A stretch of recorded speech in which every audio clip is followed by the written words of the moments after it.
Most businesses are finding a real big challenge to find good people at the moment. So in the environment that we operate, there is a skill shortage for just about every business.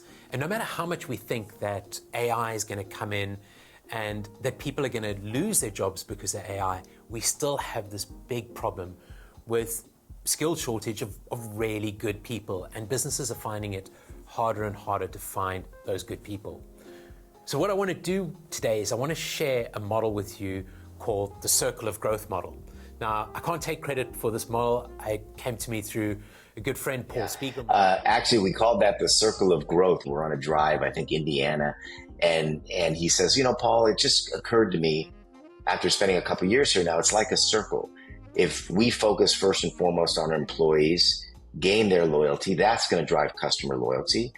That customer loyalty then is going to drive profit into our business. And as a privately held company, in our case, without outside investors, we can return that profit to our people, giving them better tools and resources to do their jobs. And that circle just continues. So that's how he coined that phrase, which I really came to believe was true. Okay, so let's break down the 4 key parts of the Circle of Growth model.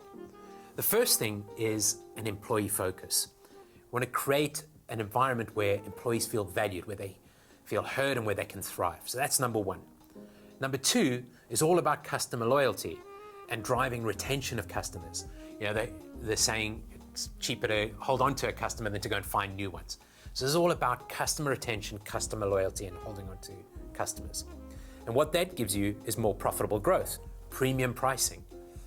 And in turn, that flows into a reinvestment where you can improve the resources for your employees and keep that employee focus. So you keep that circle of growth going within the business.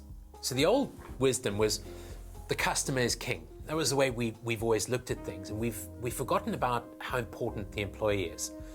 So if you want to treat your customer like a king and you want the referrals that you're looking for and the growth that you're looking for, you need to do the same with your employee and put your employee before the customer and treat your employees as if they're kings and queens. And this is the fundamental shift that we've seen. People want to be seen, they want to be heard, they want to be valued in a business. And that means creating an environment that really helps them to thrive. So let's step through the 4 parts of this model one by one, and I'll tell you what you need to do at each stage of the model. So the first step is to focus on your employees, to create an environment where they can thrive and where you're building loyalty. And I'll give you a good example of this. My friend Tom Walter owns a catering business in Chicago, and one of Tom's sales managers, Jody, she's basically got her back to the ops door, and the door keeps opening and closing.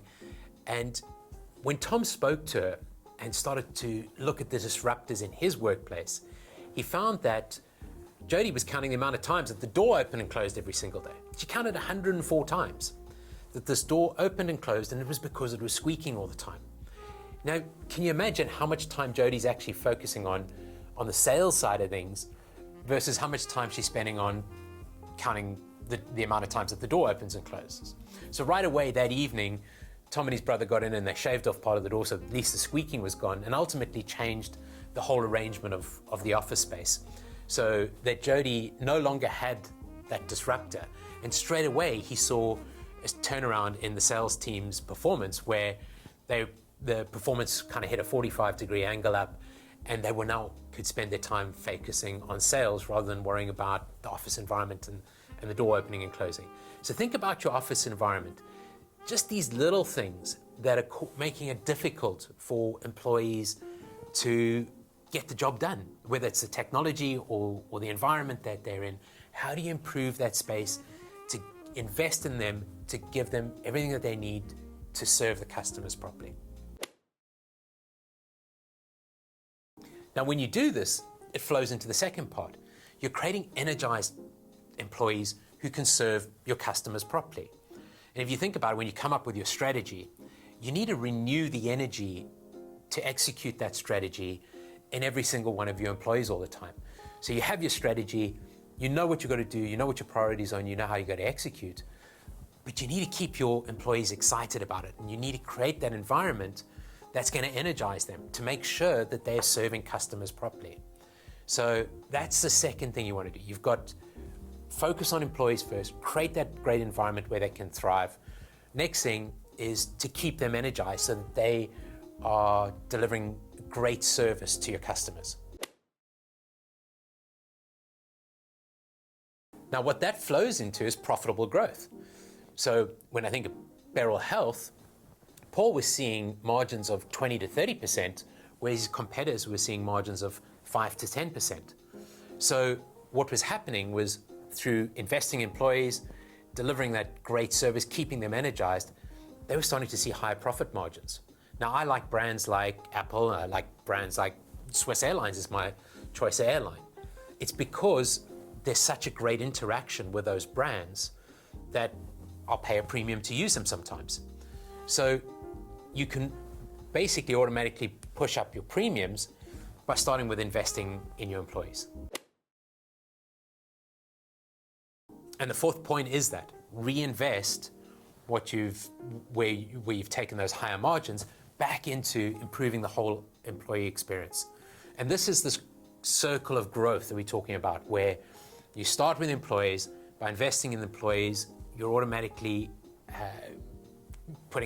creating energy in them, which goes back to the customers. The customers are paying higher margin, and that's coming back to you, which you're reinvesting in, and it's this circle of growth. So when Paul came to selling Beryl Health, he sold it at 22 times multiple, which was really unheard of in the industry at that time. They're typically somewhere around 7 times multiples. And this came from that circle of growth, from investing in employees, basically creating a fantastic customer experience, seeing higher margins, which is where the real value is, and then reinvesting into the business, into the employees, and keeping that circle of growth going. So it's not just about profit margins, it's not just about employees, it's about the overall value of your business. And that's so critical. And you're going to find freedom in that, where by creating this circle of growth, you're freeing up more time because you know that your employees are doing the best work they can do, and you're retaining the best employees through that process. I hope you found this useful. If you want to go a bit deeper into this, join one of our Foundation for Growth masterclasses.